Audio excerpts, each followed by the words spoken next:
അസ്സലാമു അലൈക്കും. ഞാനിന്ന് ചെറുപയർ പരിപ്പ് പായസമാണ് ഉണ്ടാക്കാൻ പോകുന്നത്. അതിനായിട്ട് ചെറുപയർ നല്ലതായിട്ട് കഴുകിയെടുത്തത്.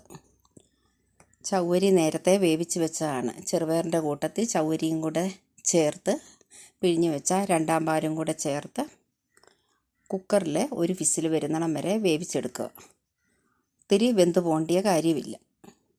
എൻ്റെ ചാനൽ ആദ്യമായിട്ട് കാണുന്നവരാണെങ്കിൽ ഒന്ന് സബ്സ്ക്രൈബ് ചെയ്യാനും ലൈക്ക് ചെയ്യാനും ഷെയർ ചെയ്യാനും പ്ലീസ് മറക്കല്ല്. ഇപ്പം നമ്മുടെ പരിപ്പ് ഏകദേശം വെന്തു. ബാക്കി വന്ന രണ്ടാം പാലും കൂടെ ചേർത്ത് മിക്സ് ചെയ്യുക. അതിൻ്റെ കൂടെ ശർക്കര പാനിയും കൂടെ ഒഴിച്ച് നല്ലപോലെ മിക്സ് ചെയ്ത് അതൊന്ന് തിളയ്ക്കുന്നത് വരെ വെയിറ്റ് ചെയ്യുക. അതിന് ശേഷം ഒന്നാം പാല് ചേർക്കുക. ചുക്ക്, ജീരകം, ഏലയ്ക്ക എല്ലാം കൂടെ പൊടിച്ചതാണ് ഒന്നാം പാലിൽ. എല്ലാം കൂടെ മിക്സ് ചെയ്തതിന് ശേഷം നെയ്ക്കകത്ത് തേങ്ങാക്കൊത്തും നട്ട്സും മുന്തിരി എല്ലാം കൂടെ വറുത്ത് കോരി ഇടുക.